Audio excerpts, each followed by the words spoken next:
Hello friends, ഇത് ഒരു അപ്പത്തിൻ്റെ റെസിപ്പിയാണ്. ഈവനിങ് സ്നാക്സ് ഒക്കെ ആയിട്ട് നമുക്ക് ചായയുടെ കൂടെ കഴിക്കാൻ പറ്റും. അപ്പോൾ അതിന് വേണ്ടിയിട്ട് ഒരു വലിയ നേന്ത്രപ്പഴമാണ് എടുത്തത്. ഇത് നന്നായി പഴുത്ത നേന്ത്രപ്പഴമാണ്. ഇതുപോലെ നമ്മൾ മിക്സിയിലിട്ട് അടിക്കാനുള്ളതാണ്. അത് കാരണമാണ് ഇങ്ങനെ കഷ്ണം മുറിച്ചെടുക്കുന്നത്. ഇത് പഴത്തിൻ്റെ ടേസ്റ്റാണ് ഈ അപ്പത്തിന് മുന്നിലേക്ക് നിൽക്കുന്നത്. ഇത് ചിലപ്പോൾ പഴം ഇഷ്ടമല്ലാത്തവർക്ക് ഈ ഒരു ഡിഷ് താല്പര്യം ഉണ്ടാവില്ല. ഇവിടെ പിള്ളേർക്കൊക്കെ ഓക്കെ ആയിരുന്നു, പക്ഷെ വലിയ ആൾക്കാർക്ക് ഈ ഒരു റെസിപ്പി അല്ലെങ്കിൽ ഈ ഒരു വിഭവത്തിനോട് താല്പര്യക്കുറവായിരുന്നു. അപ്പോൾ ഇതിലേക്ക് ഞാൻ 3 മുട്ട ആഡ് ചെയ്ത് കൊടുത്തിട്ടുണ്ട്. ഇപ്പം എല്ലാവരും യൂട്യൂബ് അല്ലെങ്കിൽ ഇങ്ങനെ കുക്കിംഗ് വീഡിയോസ് ഒക്കെ എടുക്കുമ്പോൾ അതിൽ കണ്ടിരുന്ന ഒരു വിഭവമാണിത്. അപ്പോൾ അത് കണ്ടപ്പോൾ ഒന്ന് ഉണ്ടാക്കി നോക്കാം എന്ന് വിചാരിച്ചിട്ട് അങ്ങനെ ഒന്ന് ട്രൈ ചെയ്ത് നോക്കിയതാണ്. പക്ഷേ ഇതിൻ്റെ ടേസ്റ്റ് ആക്ച്വലി ഇഷ്ടപ്പെട്ടില്ല.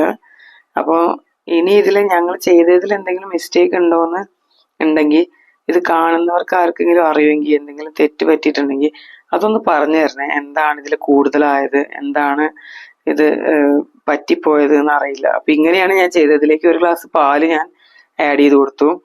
പിന്നെ എടുത്തത് 3 ബ്രെഡാണ്. 3 ബ്രെഡ് മുറിച്ചിട്ട് പീസാക്കി ഇതിലേക്ക് ഇട്ട് കൊടുത്തു. ഇതെല്ലാം കൂടെ മിക്സിയിലിട്ട് അടിക്കാൻ വേണ്ടിയിട്ടാണ്. അപ്പം ഇങ്ങനെയാണ് ബ്രെഡ് പീസാക്കി എടുത്തത്. ഇത് ഇനി ഇതിലേക്ക് ആഡ് ചെയ്ത് കൊടുക്കുകയാണ്, ജാറിലേക്ക്.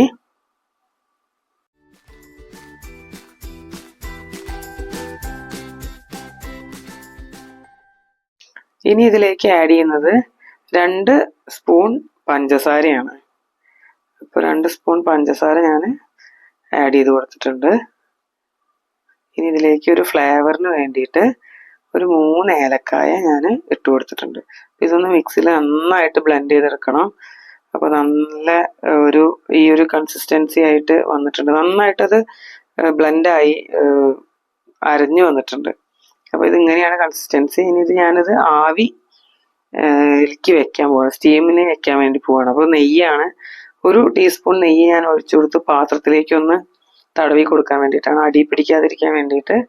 അല്ലെങ്കിൽ ഇത് പെട്ടെന്ന് നമുക്ക് കിട്ടാൻ വേണ്ടിയിട്ട് നെയ്യൊന്ന് പാത്രത്തിലേക്ക് തടവി കൊടുക്കുന്നുണ്ട്.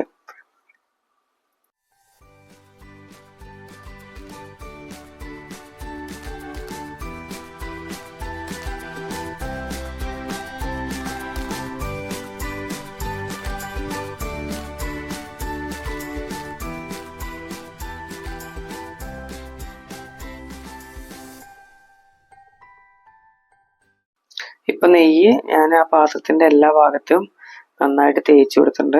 ഇനി നമ്മൾ ആ അരച്ച് വെച്ച ബാറ്റർ ഇതിലേക്ക് ഒഴിച്ചു കൊടുക്കണം. അപ്പോൾ ഞാൻ അതിൻ്റെ ഈ പാത്രത്തിൻ്റെ ഒരു പകുതി ഭാഗം വരെ, പകുതിയില്ല, ഒരു 1/4 ഭാഗം വരെ ബാറ്റർ ഞാൻ ഒഴിച്ചു കൊടുത്തിട്ടുണ്ട്. ഇനി ഇതൊരു 10 മിനിറ്റാണ് ആവിയിൽ വെച്ചത്. അപ്പോൾ ഞാൻ അടച്ചു വെച്ചു, ആവി കയറ്റാൻ വേണ്ടി വെച്ചാണ്. ഇപ്പൊ നോക്കൂ, ഞാനത് എടുത്തിട്ട് ഞാനതൊന്ന് കുത്തി നോക്കി. അപ്പൊ ഒന്ന് വെന്തിട്ടുണ്ട്, ഉള്ളിൽ നന്നായിട്ട് കുക്കായിട്ടുണ്ട്, ഒരു കുഴപ്പമില്ല. അപ്പൊ ചെറുതായിട്ടൊന്ന് കട്ടായി പോയി. ഇനി ഞാനത് കട്ട് ചെയ്തെടുക്കുക. ശരിക്കും കേക്ക് പോലെയാണ് എനിക്ക് കട്ട് ചെയ്തപ്പോൾ എടുത്തപ്പോൾ ഫീൽ ചെയ്തത്. ഇത് എല്ലാവരും ട്രൈ ചെയ്ത് നോക്കണം എന്ന് ഞാൻ പറയുന്നില്ല, കാരണം ടേസ്റ്റ് ഇഷ്ടപ്പെടുമെന്ന് അറിയില്ല. അപ്പോൾ ഇതിൽ എന്തെങ്കിലും നിങ്ങൾക്ക് തെറ്റ് സംഭവിച്ചു അല്ലെങ്കിൽ ടേസ്റ്റ് വ്യത്യാസം വരാൻ കാരണം ഇങ്ങനെയാണെന്ന് തോന്നിയിട്ടുണ്ടെങ്കിൽ ഒന്ന് കമന്റ് ചെയ്ത് പറഞ്ഞു തരണം എന്താണ് പറ്റിയത്. നല്ല സോഫ്റ്റ് ഒക്കെയാണ്, കണ്ടില്ലേ, നല്ല സോഫ്റ്റ് ആയിട്ട് വന്നിട്ടുണ്ട്. മക്കൾക്ക് ഇഷ്ടമായി കേട്ടോ അത്. അപ്പോൾ എല്ലാവരും ഒന്ന് കമന്റ് ചെയ്യണേ.